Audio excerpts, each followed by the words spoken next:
Welcome everybody to another episode of The Roar TV. Today we'll be talking all about feeling the fear. Fear is within all of us and jumping anyway. Moving through the fear and breathing into it. I have with me my team of Uproarious. We have Angeli. Hey. Karami. Hey everyone. And Tara. Hi, everybody. And Tara, are we going to have a couple extra guests with us this morning? Yes, in a few moments we will. Okay, cool. I'll let Tara introduce them with you when the time comes.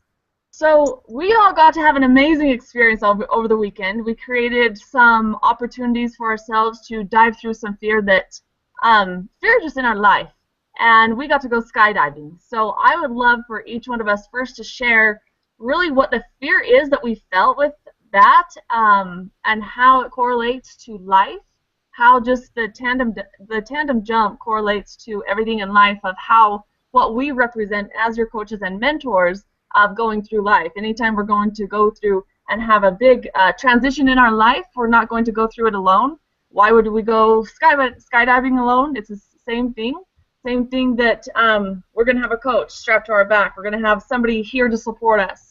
Skydiving, we got to have somebody strapped to our back, or rather, I was strapped to his front. And we all got to experience this in a way of having massive support. Now, the four of us support each other really well with things like this TV show and all of our business. But how often in life do we feel alone? How often in life do we feel like we're just in that battlefield and no one's got our back?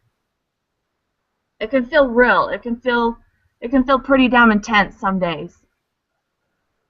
And those days is why it's so important why you create a support group for yourself. You create those people that will love you and honor you and cherish you, but are also not going to hold you small and believe into the limited beliefs that you keep feeding yourself. You hold yourself accountable, and you surround yourself with friends and family and coaches and mentors that also hold yourself accountable. So I'm going to let all of us share a piece of us today and the experience that we went through jumping out of that plane. That was so damn exciting.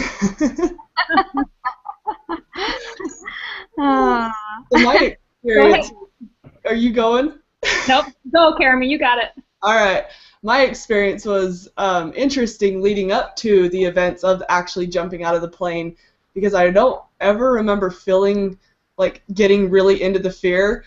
I was scared for the fact that I knew that I wouldn't back out, so I knew it was really going to happen, but I wouldn't allow my fears or my thoughts to dwell on those fears. And so a lot of it was, anytime that thought would pop in, I'm going skydiving, or, oh yeah, that is real, it's like, yep, and that's as much power as I'm willing to give that thought, because it wasn't a matter of in that moment. In that moment, I wasn't skydiving, so why freak out about it? And it really correlates to how I'm choosing to do everything in business or anything in my life that feels scary. Having the hard conversations, dealing with anything hard, really, it's like, unless it's pertaining to that specific moment, why are we giving power to those thoughts? Why are we allowing ourselves to go into that fear, think about the what ifs, what could happen, and if this did, what would I do then? And it's like, why spend so much energy into something that is not producing you to go further in your life? And so being able to wrap my head around that and just be like, all right, cool, going skydiving, cool, and that's about let my thoughts go somewhere else from there. I literally clear all the way until I'm about to fall off the ledge, and I'm watching the guy right in front of me. All of a sudden, it's like, okay, there's fear. And I remember looking over at Angeli with this terrified look on my face, and I just knew in that moment I had someone strapped to my back. This is where I choose to trust and just fall into, not really fall as much as just be willing to trust the process and dive with it. And just closed my eyes, fell right out of the plane, and instantly, it wasn't even like I was falling with that. I was afraid of getting that gut feeling going on where, the butterflies in the stomach and all that, but I didn't even get that. It literally felt like a fan was blowing the crap out of my face in my ears. And then from there, it was just this gentle glide as I gently sat on the ground. I'm like, wow, that was really fun. I want to do that again right now. Nice. So definitely worth it, and really it is a reflection of the way I deal with fear in my life, just to not focus on what doesn't serve me and continue focusing on taking one more step, and eventually I'm there, and eventually I've gone through it, and now let's do it again. Let's do it better this time. Let's do it more. I like the piece that you brought in of, hey, am I doing skydiving right now? Well, then why would I worry about it? And even though we knew we were going skydiving, or we knew we were going to face this fear in business, or we knew we were going to face this, whatever this big thing is, you brought in the moment of, am I doing it right now? Okay, well, cool, let's stop worrying about it. Why have fear right now? How is it? It's not even serving us right now. Why would we have that? So I appreciate you bringing it in back into the moment of how does it serve us right now? Is it working for me right now to have fear? Is it working for me right now to worry about the future when we can't change anything? And think of how much energy that drains from somebody, spending all that energy into that fear when they could be producing so much more elsewhere in their life. You want more energy with your kids. You want more energy in connection with your husband, with your partner, with anything in life. Take that energy that you're exerting into fear and worry and everything else and just put it in there. Put it into productive energy. Absolutely. Yeah. Fear is one of the #1 creation energies. It's also creation energy. We talk about the sexual energy as your creation energy, and anger can be channeled into creating something new. So can fear. And so I like to tell all my clients is that fear actually serves us. For us to say we're fearless is a bunch of bullshit.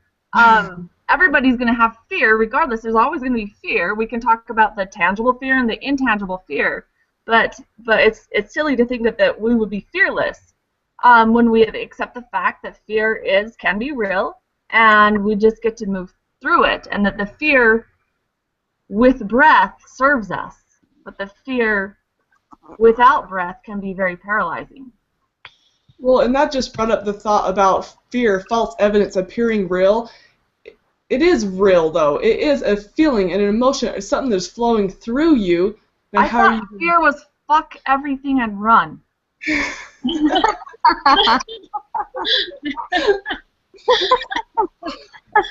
doesn't come up with their own. I never heard that. I guess that's the way it works.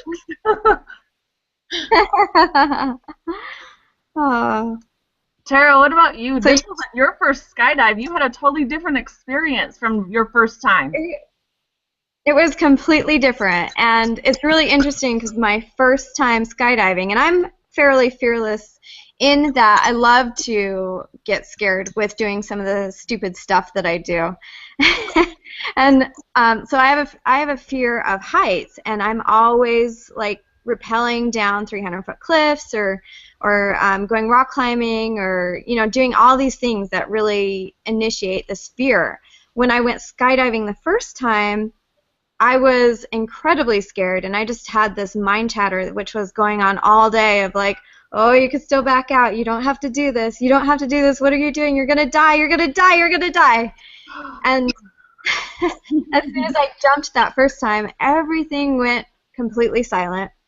And it was just me, the sky, the person on my back, and just in complete enjoyment of what was going on. And this second time, it's really interesting, but all that fear that led up to it the first time, that fear was really, really mute. It actually surprised me how different the situation was, because I had already done it. I had already known what it felt like. I already knew that I would be safe. I already knew that, things are going to be just fine. I know that they have a second chute just in case. And it felt way less scary. In fact, this time it was a lot more anticipation of, yes, when is it my turn to get out? I want to do this. In fact, I was telling the guy beforehand, I'm like, okay, so you're going to spin me a lot, right?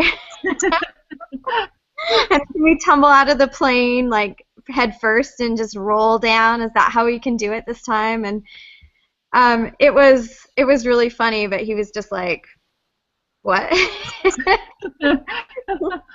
Oh, in fact, afterwards, I was just I still had a great experience, but afterwards, I was just like, wow, that was so much easier, and it was just because I had already done it once, and I think that equates to the same that we are in life. So something that we don't know or we haven't done, it's incredibly scary.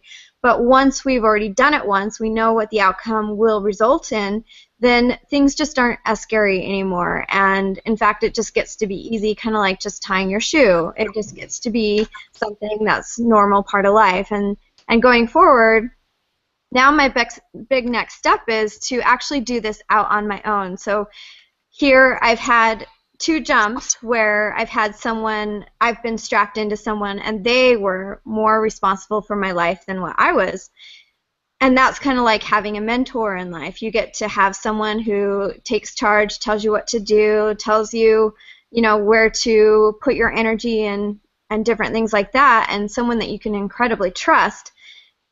Going forward, I get to start doing things on my own. So the next few times when I go out skydiving, I'll probably have 1 or 2 more times where I have someone with me, but going forward, I'm going to be doing this on my own. I'll take that step, and this is my feeling, is that first time out by myself is going to be just as scary as it was the first time, but I'm going to be having someone jumping right there with me, actually holding my hand instead of strapped to me, and then I get to be responsible for watching my elevation and different things like that, and pulling my own life chute, so to speak. So it's going to be a completely different experience, and this is going to be, I don't know, I'm just really excited for things to come, and not only in jumping out of airplanes, but just in life in general. Things just, once you do it once, then it gets to be a lot easier. I think the interesting piece you brought up was you're ready to do this on your own, or that's now a goal of yours, is to do this on your own, and that when you go on that first time that's going to be by yourself, that you get to face a whole new level of fear. Like it's going to be completely different, and how important it is for us to continually expanding our capacity, to continue to expand the horizons of what we're experiencing. Kind of like the saying, if you're the smartest person in the room, you're the dumbest person in the room, kind of thing. That you're choosing, like, or if you're the strongest guy in the gym, you're at the wrong gym, kind of thing. That we're always expanding, and that when we hit the level, it's celebrate and enjoy the victories and have so much fun. And then, like 2 jumps, now you're ready. Okay, I want to do this on my own. Yeah. How incredible that is, and how symbolic to life that is. That when we hit this new level, it becomes easier to go to the next level. And each level that we go to, there's always room for more. Always. So I love the piece that you brought in about expansion, and to all of our viewers, how important it is for you to always expand. As soon as we stop growing, we start, or stop living, or stop that growth process, we begin the death process. And how important it is, like Tara, she brings so much adventure to anyone who is around her. And she's continually on that edge of life, like pushing herself to that edge. And how important it is for all of us to live on that edge, to expand into the next best version of us, like always bettering our best. And if that means that we're never at the very top of the scale, that means that's because we are continually expanding. Yeah, what's really interesting is I just moved here to Las Vegas, and just navigation around the city, like I have no idea where I'm going half the time, and I really rely on my GPS to get me to different places. And I have not liked that feeling at all, to be so dependent on my phone in order to get me somewhere. And what's really funny is now I'm starting to actually drive to new locations without using my phone. There's the phone. So I'm actually learning, like, my way around and different things like that, and it kind of comes down to exactly, having this repeat stuff, having a fear and doing it anyway. It's really jumping forward because it gets easier. It gets a lot easier. Mm-hmm. Anjali, what about you? Share your experience, and then I'll share mine. Okay. So for me, I, like Karami, didn't focus on it really at all for quite a while, even though we had scheduled it weeks in advance. I started to focus on it more really around a couple of days beforehand. And I was starting to run scenarios in my mind like, what if I really did die? Am I complete in my life? And have I completed with my kids and my husband and all these different things? And for the most part, I could say yes on pretty much everything. There were a few things that I made sure that I completed on just because, even though I know it's kind of in my mind, I'm going, this is so much more safe than, you know, driving a car. And even, you know, riding in an airplane, but there was just still this little part of me that just went, who cares? What if? And I was spending a little more time with each one of my kids and kind of laughing at myself during the process of it all too. But for me, most of the mind chatter happened right when we pulled up in the parking lot of the hangar there where the airplanes were all parked, and I was, you know, walking in there and I was seeing like, this is reality, this is gonna happen. And the butterflies just started getting really big in my stomach, and I was like, oh shit, this is really gonna happen. And I was so grateful for some of the techniques, breathing techniques and things that I got to use. And also I was so appreciative of all three of you. Seemed like I got in my head more than any of you, and I was like, just letting myself be there too much. And Karami knows me before because I would never jump off the cliffs at Lake Powell, and she would just do it. She wouldn't think about it. She'd just climb up and she would just jump off those massive cliffs. And I would just be like, holy shit, how did she just jump off that big of a cliff? Well, it's because she just didn't stand there and think about it and look down like I did. Climb up, I'd do all the work, I'd get up there and I'd be like, okay, I'm gonna do this.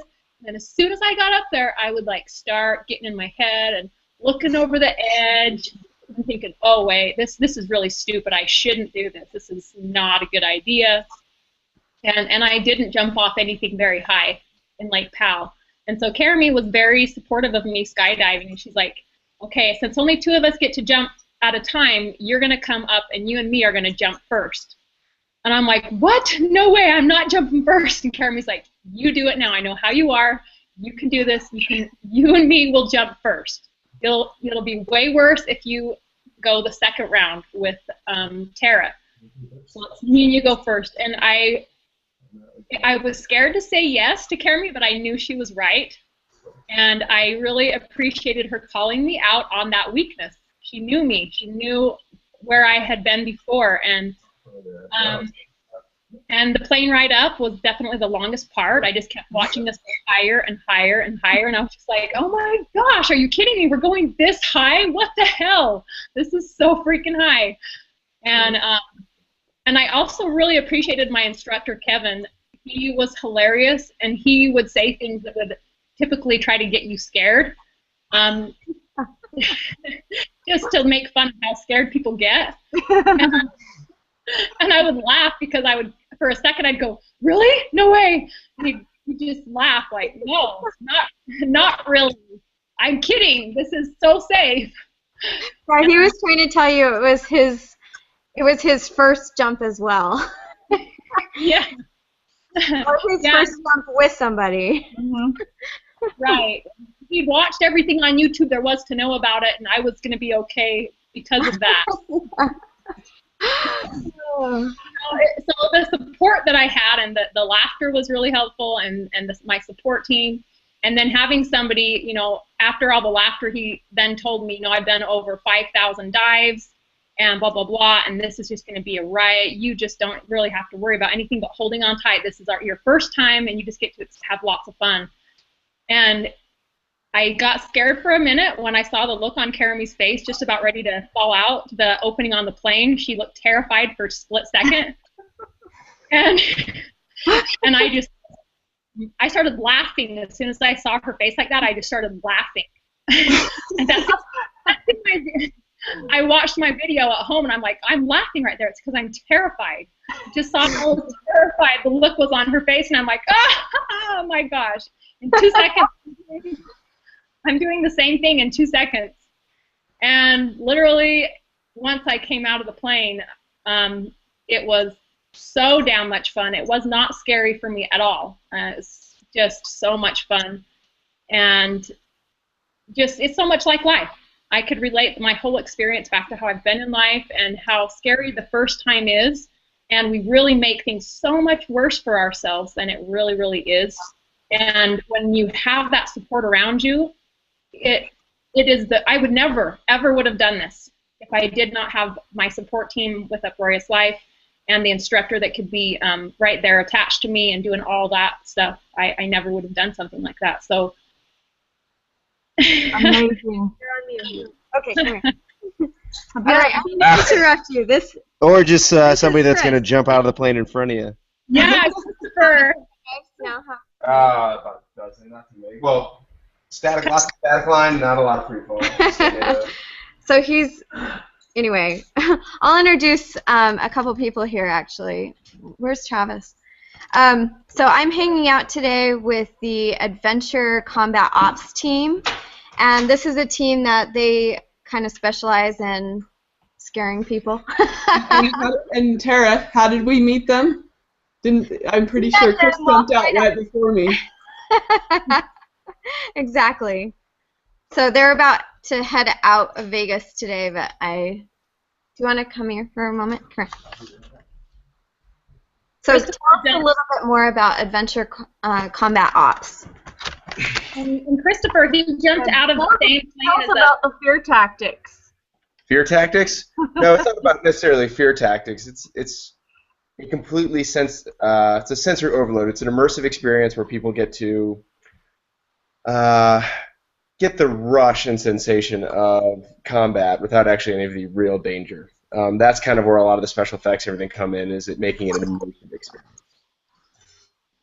So, it's not dangerous at all, but it creates the sensation of it, which allows people to, I guess you could say, get that adrenaline rush without actually putting them in any real danger.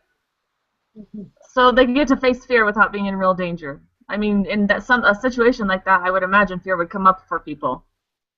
Yeah, some people will have fear, but it's not about scaring people. It's about I mean, like you could. I guess I don't know. It's better to look at if it's fear or not, but it's not about fear. It's about immersion and enjoying or experiencing kind of like what a lot of us guys coming from special operations background, kind of giving you a taste of some of the stuff we've done without actually putting people in danger. Yeah. So what it's going to be great. It's fully up and running. Say that again, Ashley. So what have you done that you're giving people the experience of without putting them in real danger? It's like an immersive combat simulation, so a lot of us have all been deployed multiple times in combat, and we learned a lot of those experiences and kind of replicate them through a overwhelming audio-visual experience. It's badass. Just that in itself, bringing all the senses together, is an incredible experience for anyone in any situation, and can be very the way that they will respond in a situation like that would be a direct mirror of how they respond in life. Yeah, and one of the things that often is left out of a lot of the experiences, like smell as one of the senses, and as you guys know, olfactory recall is probably one of the most powerful tools in terms of like causing your brain to react or remember. I mean, I smell a certain perfume that my mom wore when I was 5 years old on a cruise, and I can tell you every detail of the room we were in. So creating these smells, everything from burning flesh to garbage to, it's like to create these experiences will really kind of key those in, so when people smell those again in the future, they will remember the scenario and be able to kind of recall it completely in their mind. Wow. I mean, I can't smell a dumpster fire and not remember everything about Iraq. It's just like instantaneous. I've experienced that as well, Christopher, totally. I've got some certain smells that trigger me very specifically as well. That's awesome. It's been great talking to you, girls. I Even have to the healing process of the smells. Like you bring someone to that smell that they have certain trauma to, then they're able to move through that and experience it again, so that they can release it. Yeah. Hey, girls, I got to run. I got to get to my next meeting. So it was great talking to you. Thanks for having me. And Awesome. Thank guys you. next time in Vegas. See ya. See ya. Thank you.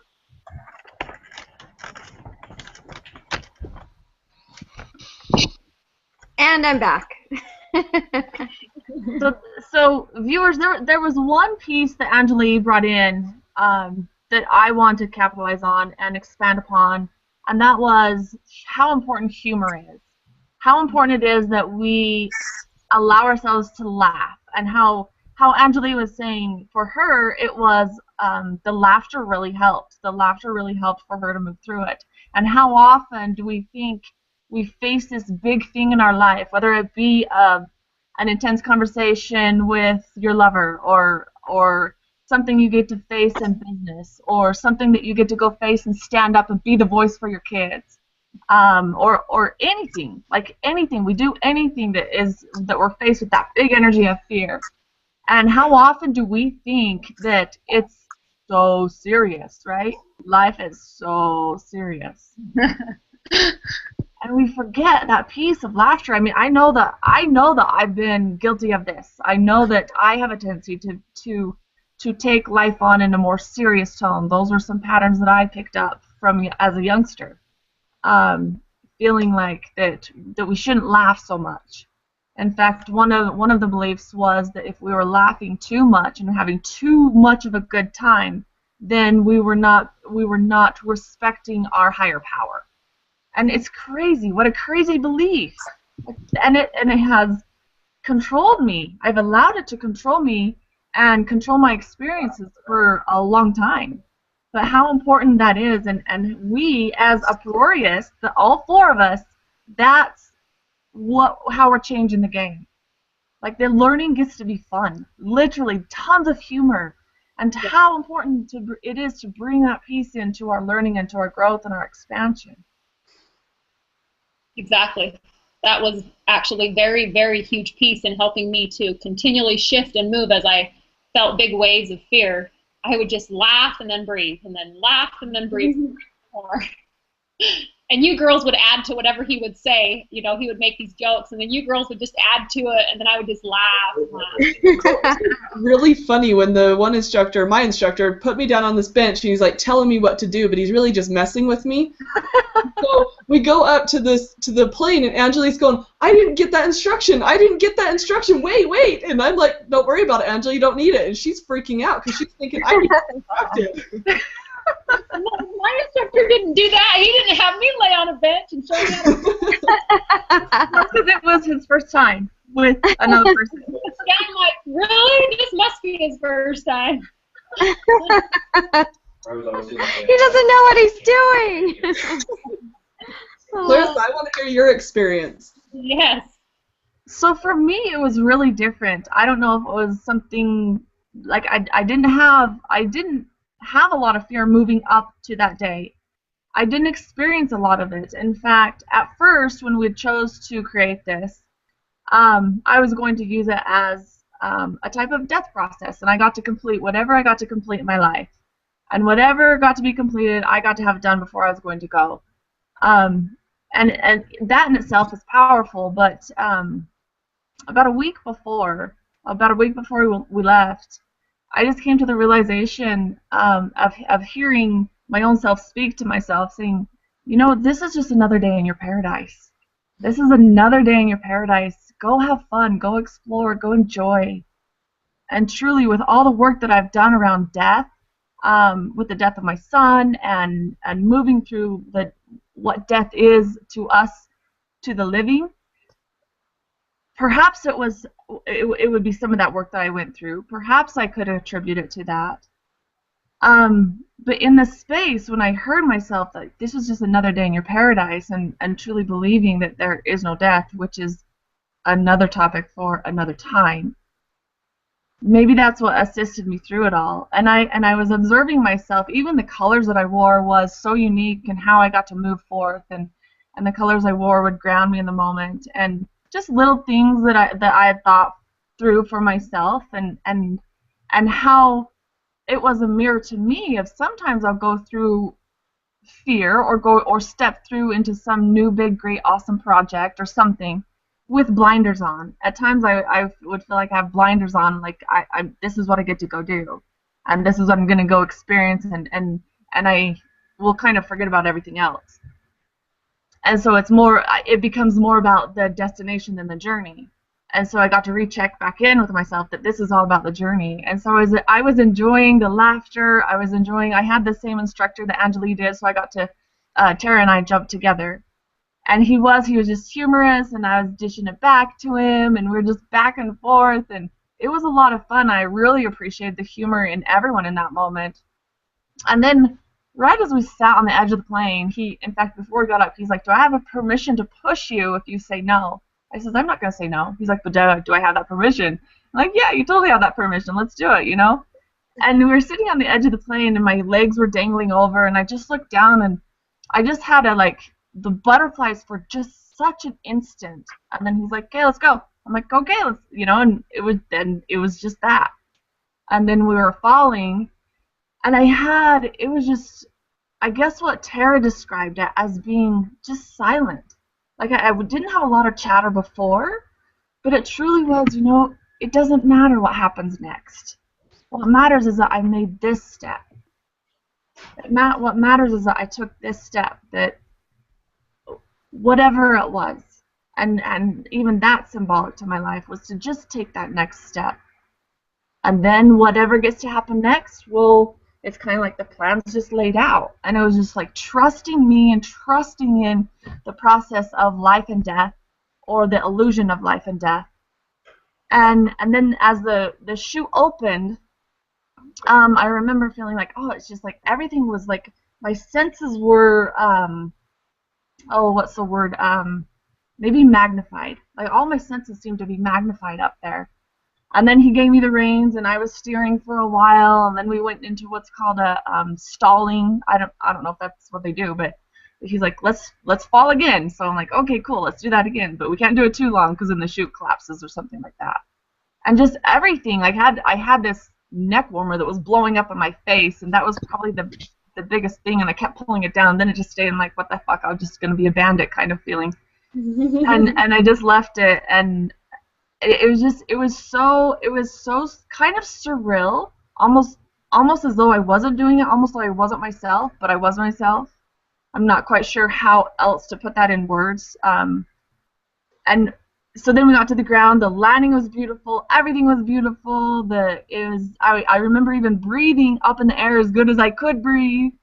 And the interesting part was, it didn't kick in until that night when I went to sleep, and I woke up a few times that night, which was out of the ordinary for me.